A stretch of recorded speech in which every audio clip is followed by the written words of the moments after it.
when Labor last left government, that was where we were at. We had unemployment at around about 3.5%. We were the lowest level in the OECD.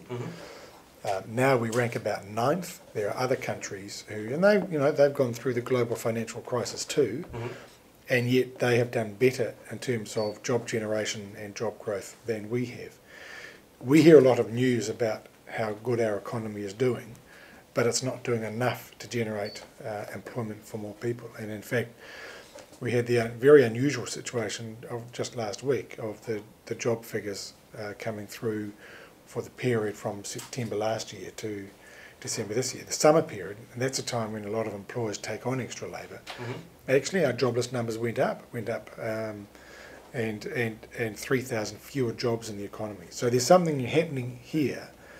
That the economy might be bubbling along, and helping some people, but it's not helping everybody. So I'm very clear. Our priority and is that we need to generate jobs. The measure of any policy that we promote or put in place is what is it going to do to generate more jobs, and if it does that, then it'll be given priority.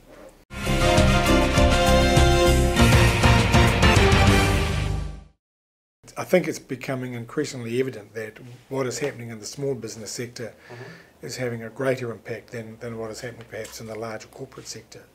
We saw last year that 41% of the new jobs created or generated happened in the small business sector. So we want to work closely with that. And it is such a diverse group of companies and businesses. But we want to work with them to say, well, what is it we can do better that's going to give them a better chance to either invest more, to expand, to grow jobs. We will work through the way we always do, and there's a lot of small business owners coming to us now saying, yep, here's some ideas. It's interesting, the most commonly raised issue is about education. Gee, if I'd known as much now, 3 years ago or 5 years ago, life would have been a lot easier. So let's find some easily accessible ways and courses and ways that we can train people up. Another issue that comes up is dealing with government agencies. Is it possible to have one point of contact? If you have a look at the Inland Revenue Department, ACC, Ministry of Commerce, all those that have that small businesses are dealing with, they all have customer service departments, if you like. Yeah. Well, they all have 0800 numbers and that sort of thing. Why can't we work out a way that you can ring one number, one person who kind of knows where to point you in the right direction? That person becomes, in a sense, your account manager. They can help you with your relationships with government. So something along those sorts of lines is the sort of thing we would explore.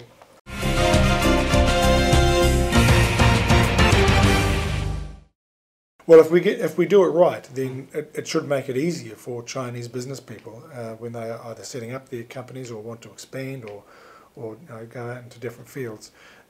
It should help them too, and it does mean that the kind of capability that we have within the government is got to be responsive to Chinese business owners as well as other business owners from other countries as well.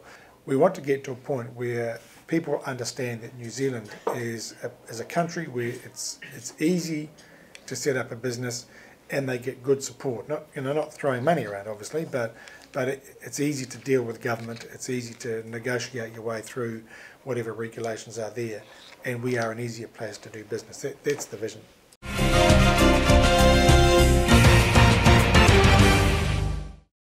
Now, the Auckland house prices are at a level, on average, the average house price is at a level where even people on reasonably good incomes are simply can't afford to get into a house, unless they've got a lot of support from family and parents and things like that.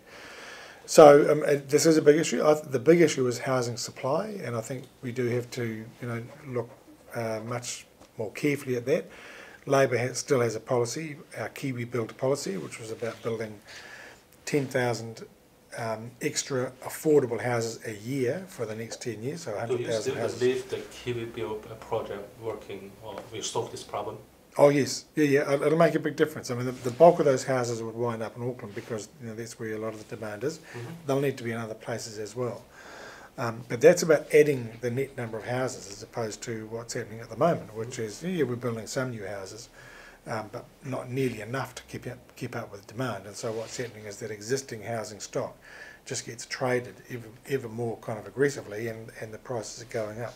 That's the real problem. So we don't. Yeah, the issue for us is having more houses, and more houses that, you know, lower and middle income people need and want and can afford, as opposed to the big kind of palatial places that are increasingly being built. Well, it doesn't seem to be so far, because not many houses. There's not many completed houses under the Special Housing Accord. It's been around for 2 years, and I think they've finished maybe 15 houses. It was meant to be several hundred houses by now. So there's something wrong there. There's no question. Certainly for a city like Auckland, our largest city, our largest local authority, and the central government have to be working together, have to be marching in lockstep to make sure that we're addressing these issues. But again, just kind of the special housing sort of issue clearly isn't working. You need to, I mean, the government has raised the issue about the Resource Management Act and whether that's standing in the way. Our view is that if there's anything that's an obstruction to getting consents moving through at a good pace and without undue extra cost, then yeah, let's have a look at that. But we don't want to throw the baby out with the bathwater, as we say. We don't want to take the environmental standards and say, well, they don't count anymore, we'll kind of throw them out. And the other thing, you know, people do expect, if their next door neighbour is going to build a big house that's going to shut out their natural sunlight, well, under our current law, they have a right to have a say on that, and they should do, because, you know, people buy a house, it's in a certain sort of environment, and if anything goes on around them that changes, well, you know, people typically are entitled to have a say about that, and we want that to continue.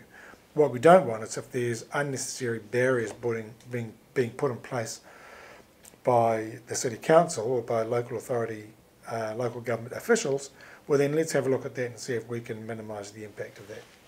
Well, personally, I think the capital gains tax is, it's not widely understood. I mean, I think the two things. If we were to introduce a capital gains tax tomorrow, it wouldn't have a significant impact either on house prices or on government revenue. It's a capital gains tax is not effective until, you know, many years into its life, probably about 10 years into its life. So there's that. The other thing is that it ends up you know, having a negative impact on people who, they might buy a second house and that becomes their superannuation plan, as opposed to them investing in other things. And those people would be negatively affected. So I think before we go down that path, we need to have a good hard think about what it is we're trying to achieve.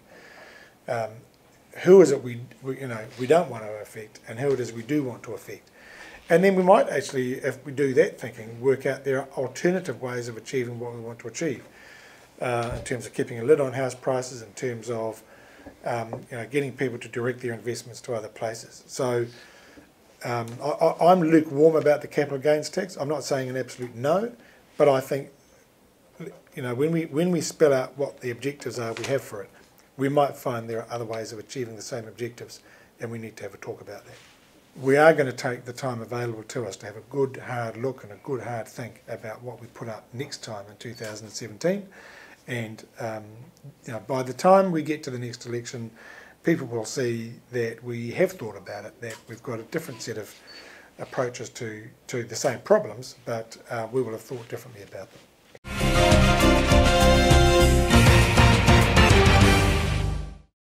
I enjoyed meeting him very much. He was very relaxed. He was very knowledgeable about New Zealand, very knowledgeable about the Labour Party, which was encouraging. So I have great confidence that in his time as Premier, he will do good things for New Zealand. I think he respects and understands the relationship. We know how important the relationship with China is, and I think he is a good leader and will be good for that relationship.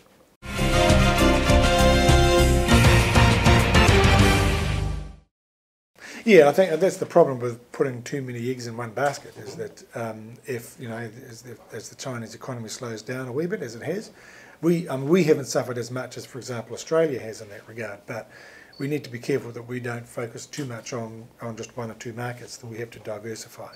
So I think there are other Asian countries. I'm a big fan of you know, doing what we can to export to our nearest neighbours.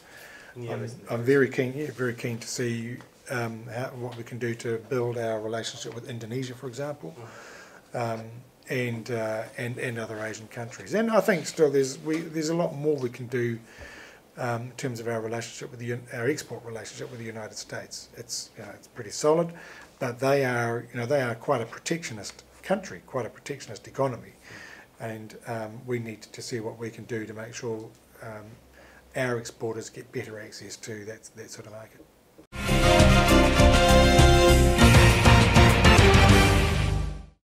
I mean, the great thing about Raymond is absolutely committed to the Labour Party, so he is helping us maintain our links with the Chinese community throughout. There is no question that the price we paid for last year's election result is that we lost our Chinese representation and indeed Indian representation and others as well. It's a priority for me to make sure that we continue our engagement and our relationship with the Chinese community, and it's also a priority for me to make sure that in 2017 we win back our Chinese representation, that we have a Chinese MP or MPs on our side of the house, because we shouldn't stop at one. I mean, I think we are a mainstream party. We are the second biggest party in Parliament. It's frankly embarrassing that we don't have a Chinese MP in our ranks, and we need to change that.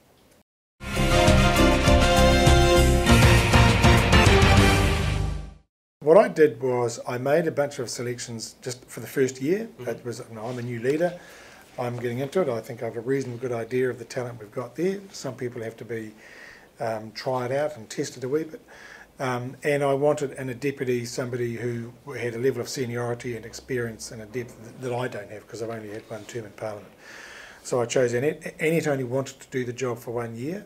But I think you will see at the end of this year, when there'll be a bit of a rearrangement, I am very conscious of the need to make sure that Auckland is represented in the senior leadership of the party. So this is a temporary phase. I mean, certainly my commitment as leader right now is I will be in Auckland every week. Every week, and many weeks it'll be more than just 1 day a week, it'll be more than that. So very important I maintain my links with Auckland. I did live here for 5 years in the 1990s, so I do have a bit of a feel for Auckland, although admittedly it's changed since that time. But I understand just the importance of Auckland to New Zealand, but to Labour as well, and to us politically.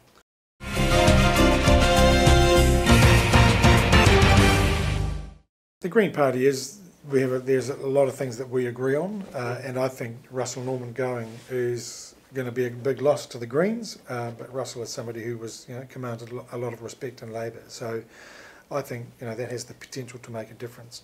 But if we have a look around, I mean, the Greens, because of the things we share in common in terms of ideas and policies, they are an obvious potential partner. New Zealand First is another party, because they have a lot of their MPs and a lot of their supporters, their voters, are people who previously voted Labour. So there's some Labour tradition inside New Zealand First. And, so definitely those two parties. Whether the Māori Party is around, who knows? Certainly there are plenty of Māori Party voters who were Labour voters. I mean, a lot of them came back to Labour this year, and that's why we've got 6 out of the 7 Māori seats now. So, I mean, we certainly have plenty to choose from when it comes to potential coalition partners.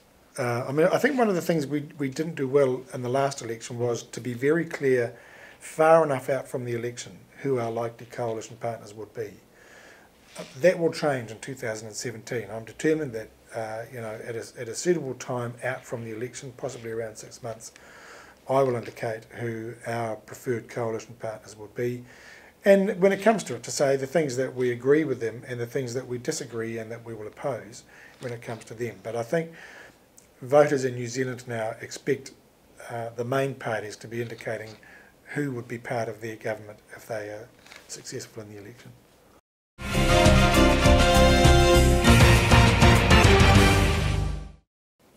I'm Andrew Little, leader of the New Zealand Labour Party and leader of the opposition, and I'd like to take this opportunity to wish you all a happy Chinese New Year, the year of the sheep, and wish you all great success and great prosperity, and hope that it is a great year for you, your families and your community.